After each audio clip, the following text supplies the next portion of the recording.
Hello, everybody. So I wanted to introduce you to my friend Sarah.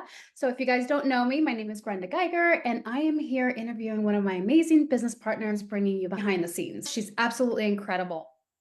Sarah, tell me all the things. Yeah, for sure. So thanks so much for having me, by the way. You also are an absolute rock star in this business. So I feel very privileged to sit and have a chat with you this morning. So, okay, yeah, a little bit about me is just the shortest way I can put it is that I grew up in small town South Carolina, following the American dream trajectory of you go to high school and then you go to college and then you get the degree and you get your job and you work until you're 65, 70. But my last semester of college, my whole life changed. I took a study abroad trip that I thought would just be like 6 months, might as well get this out of the way adventure. And it just totally opened my eyes to that. There was a whole world outside of small town South Carolina. I fell in love with realizing that there was just more out there, more countries, more cultures, more people, more places. There was just a life of more. And I was put into this like confusing juxtaposition of I am supposed to come home after getting a tiny glimpse of seeing all of this world out there. And now I'm supposed to come home at 21 years old and start paying off my loans and work the same job for 30, 40 years. I couldn't get behind it. So I came home and I told my parents I was moving back overseas to Australia. And that kind of started a very wayward lifestyle of me for me from a decade, I say, of detours where instead of going the 9 to 5 route, I just started traveling. I lived in Australia off and on for 10 years, Asia. I taught English. I was chasing, not wouldn't say chasing, but instead of pursuing the straight line, I was just picking up any and every job I could to sustain my travels. And I just was insatiable, wanting more, wanting more, wanting more.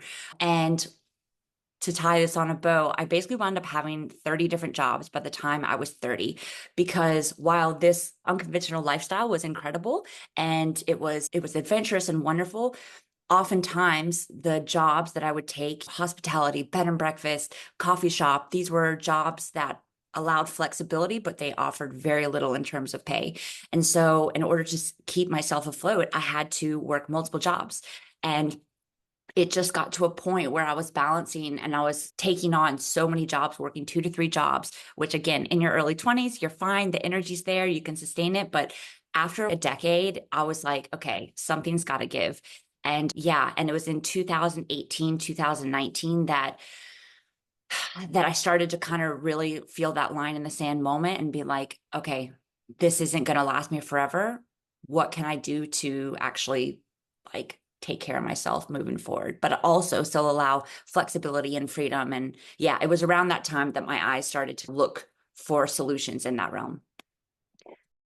Not building anything long term either when you're doing all of these side hustles. And then you get to a point you're like, okay, now what? You hit a really important point. Exactly. Like I was only looking just to the point of like my next job or my next country or my next gig or my next whatever. And it was very just short term, short term, short term, which again is like fun, fun, fun for a bit, but then you start to tire out and it's just not sustainable.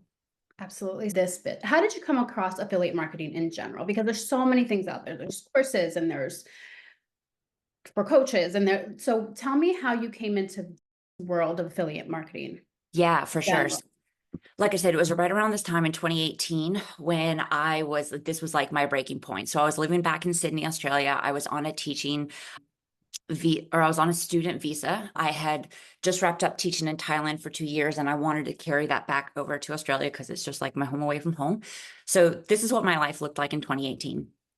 I would wake up at like, yeah, 5:36 in the morning. I would go down to the beach. I would have a coffee. 6:30 in the morning, I would come back. I would shower, get ready, take a bus into the city and start teaching adults from about 7:30 in the morning to about 12 in the afternoon. From there, I would get on a train. I would go further into the city and then I would go to school because again, this was the visa I was on. I had to attend school in order to stay in the country. So I would attend school from 12, like 12 or whatever, 12:30 to 2. Then I would take a bus back into the city, 30 minutes back into like where I lived. I would come home, change, and then I had again, because balancing multiple jobs, then I would start a waitressing shift from about 3 to 10 at night. And so this was my life. This was the only way that I could sustain myself and keep myself afloat. And I worked this way like 6, 7 days a week for a year on end. It was in this time that I was like, something has got to give. And like I said, it was right around this time that I felt like social selling started to pick up a little bit. And there was this Dutch girl that came into my restaurant one day and she's talking about her online business and talking about the flexibility and like extra income. And I was like, okay, wait, talk to me about something where you're not trading hours for dollars. Like, what's that like? And Mhm. so she told me about this business and it was a low ticket opportunity, but I saw the vision and I appreciated the products. Got involved and I started there and I actually had quite good success. I was getting online, I was sharing, I was modeling what I saw other people doing. These are the products, these are the benefits. This is so great. And I started doing that too. And I started to get customers and more and more. And I caught that, oh my God, this is working. This is incredible. But after my first few months of making all these sales and having all this success, I'd get my check and my check was like $300 or like $250.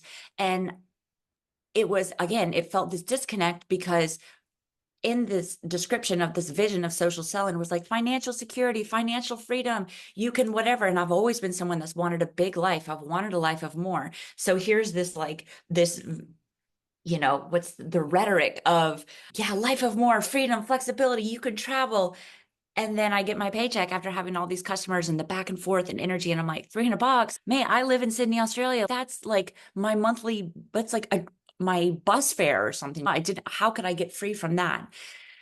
And so to conclude, how I came across this opportunity that we're in now is I rocked that low ticket for a little bit of time, but I just found very disheartened and discouraged by it after so much time. And there was a girl in the low ticket opportunity who I saw that showed up and shared in a way that was totally different from other people. She was a world record breaker. She was young. She wasn't just talking about like buy one, get one, and this is my product. She was really educating and providing value. And I was glued to her. But in 2019, after following her for several months, she started to step back and was like waiting with bated breath, like, what's going on? What's going on?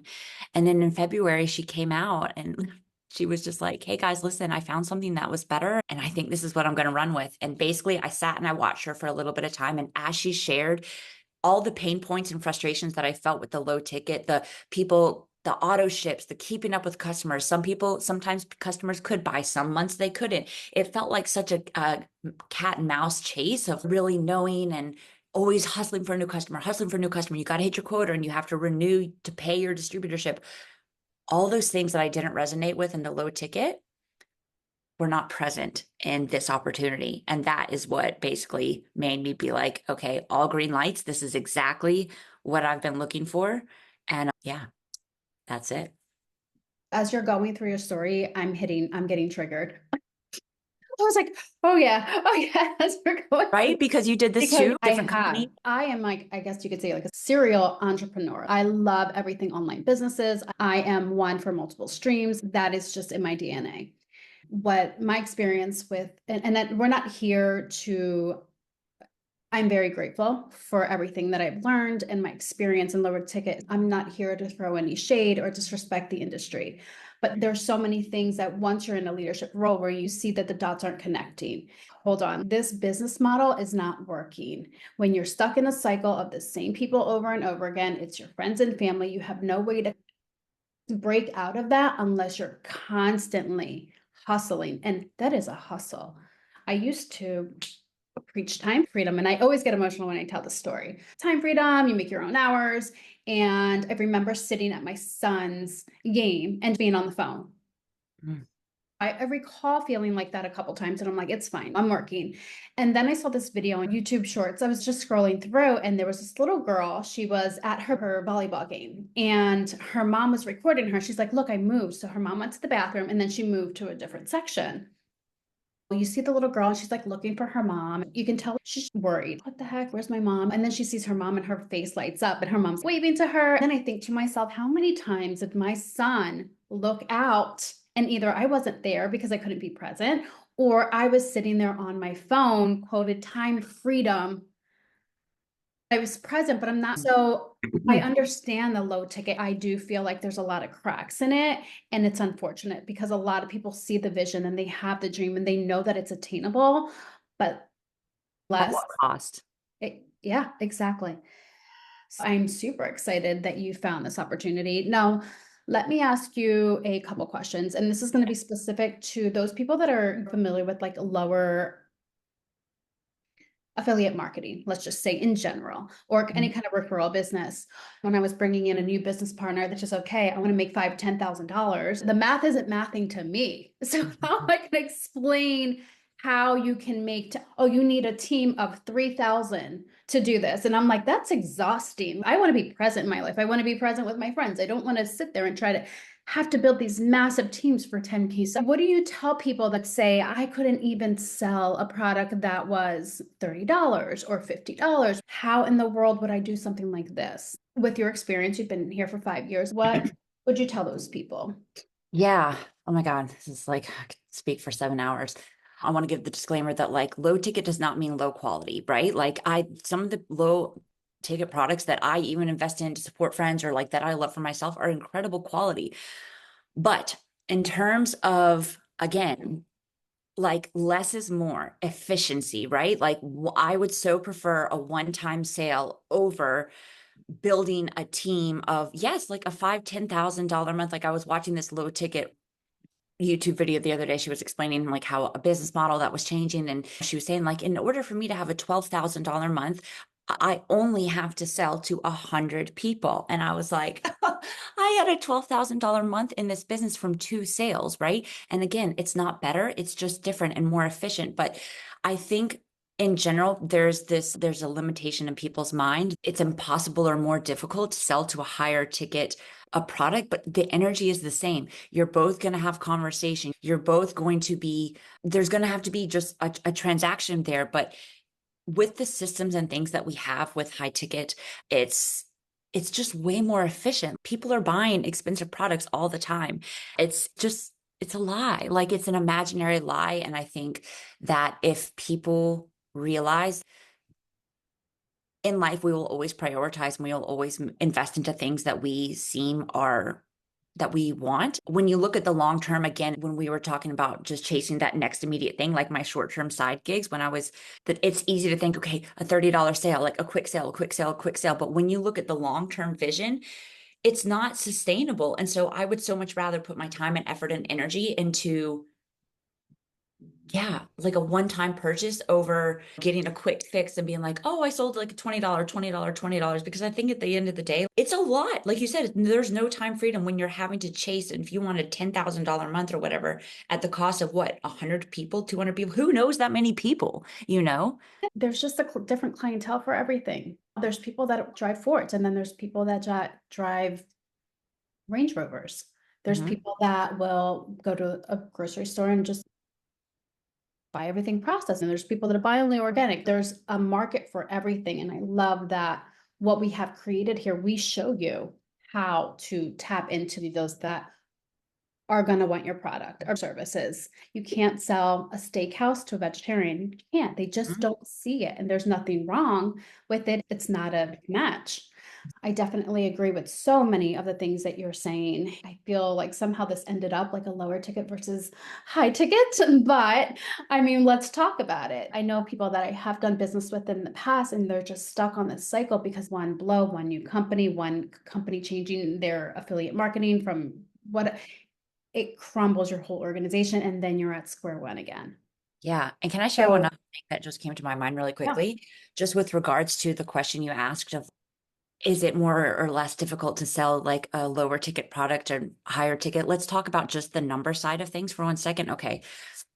Let's call high ticket, 5 grand, and low ticket is like a $500, $200 buy-in or whatever. If you really have a long-term vision of your life with the buy-in, with the yearly renewal, with the products you're continually reordering, aren't you going to be spending $5,000 anyways? So it's like the money's going to be spent either way. You can either spend it one time up front or you're gonna keep over the course of the years, you're gonna be reordering and trying new things. And that money, the money is there. It's just what do you want? Do you want to stretch it over this time or this time? So it's again, it's like it's a fallacy. It is a make believe. It's a make believe belief that like it's about the money. Like no one would buy that. You're spending the money. Do you know what I mean? So Mhm. again, it's just so much perspective rewiring. And again, that's something a huge benefit that we learn in this business too. Just it's just the beliefs, it's just perspective, it's just how you look at it. But we're not marketed to look at it that way because it's just this is what the majority is. The majority of things are low ticket and just quick and easy. And yeah, so just wanted to share that. When I first got into the business, I was done with affiliate marketing. I am tapped out. I'm exhausted. I built other streams where I can just kind of coast and be okay. And I was actually looking for something to invest in. I went and I looked at vending machines and more real estate. I wanted to invest in something. What's going to give me the best and the highest return on my investment? I was on a hunt, and affiliate marketing was not it. I saw so many people doing courses, and don't get me started on the courses. It's like a one and done. It's just transactional. So I see so many people hustling, no passive income with that. You're crushing it. And then what? You have to restart again next month. There's no leverage for you to sit back and enjoy what you've already built. Mhm. So, still looking for different investments. I had seen this business like 2 years ago, and I thought, not a fit for me. I don't know anybody that's going to buy anything like this. Of Mhm. course, I was in my own head, not knowing.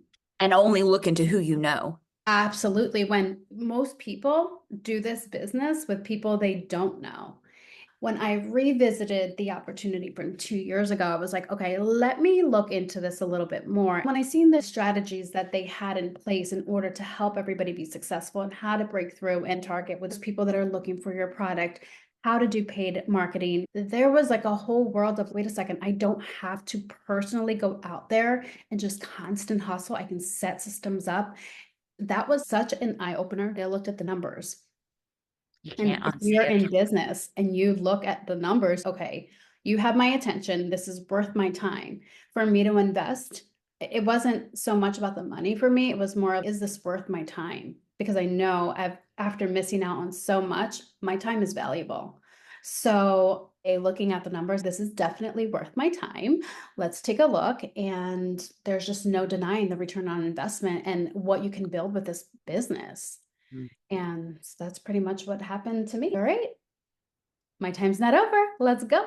It's been Amazing. absolutely incredible. The way that we're growing this business and sharing this business is so natural. Those people that see it, okay, I'm still traveling the world. If you don't want that or you're not ready for that, that's okay. I'm here if you are ready, but I do not convince anybody about this business. Regardless if you see what I see, I'm still out there living my best life and Mhm. showing them like this is possible. You Mhm. don't have to hustle. You don't have to just be so stressed out. You don't have to spend more time with your customers than you did with your friends. That's what I did. I was like trying to build so many relationships so they wouldn't leave my business, that my personal life, my real friends and family were the one that took the hit from that, because we only have 24 hours a day and I have no systems in place. I'm not replaceable. Yeah, I was going to ask that. You didn't have any systems in place or anything like we have over here? There was no room for it. Average commissions 1250 to like 7,000. Over there, your average commission is 50, $100. There's no room in there to do any paid marketing or anything like that. If you are in a lower ticket affiliate marketing, you're paying about $200 in general a month. And if you're making $500, like the average person over that just wants to pay their groceries, then you're really making only 300.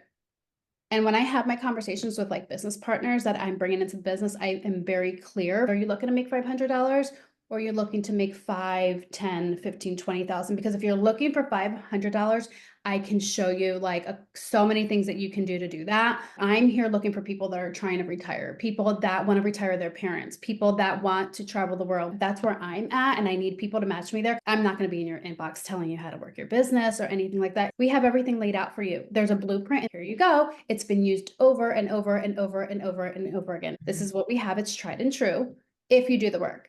Mhm. This business is absolutely incredible. It was enough that when I saw the numbers, this is something to pay attention to.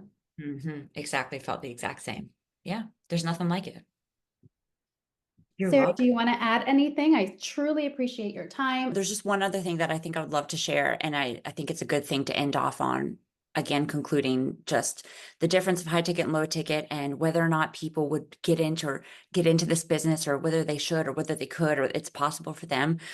One of the biggest mindset shifts that I've had is when I first began this business, it was like a year or two before I felt actually confident in talking about the business. I was too scared. I was intimidated by the numbers. I saw the vision, but I didn't feel confident in like conveying it because again, I had come from a world where it was just blue ticket products and just easy and $20, $30, $50, $100. That's digestible, right? But when we're talking about high tickets, like, oof. But the biggest thing that I wish I could share with your audience, with everyone, is that in life, when the benefit outweighs the cost won't matter. Mhm. And the light bulb went off for me when I realized that what we have is not just a product, it's not just whatever, it is a solution, right? And people now more than ever need a solution. And so when you understand that you actually have the most incredible life altering online solution, the cost falls by the wayside. People get so caught up about the cost and the numbers. Drop that and look at what is possible. Look at the time freedom, right?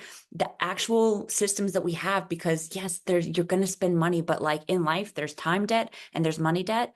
And one can be made back and one can't. Money can always come and go, but time is irreplaceable. And when we look at what we want in our lives, we want to be present and have time with our family and things like that. And so when you understand that what we have with this business is that benefit, the cost honestly is a drop in the bucket. So that's what really helped me. I hope it helps your audience. That's just really what I'd like to conclude with, because I think once you understand that, it's like there's no reason to not say yes to this and bet on yourself. Don't be like me where I lost so much of it until I realized I can't get that back, Hmm. but Hmm. you can.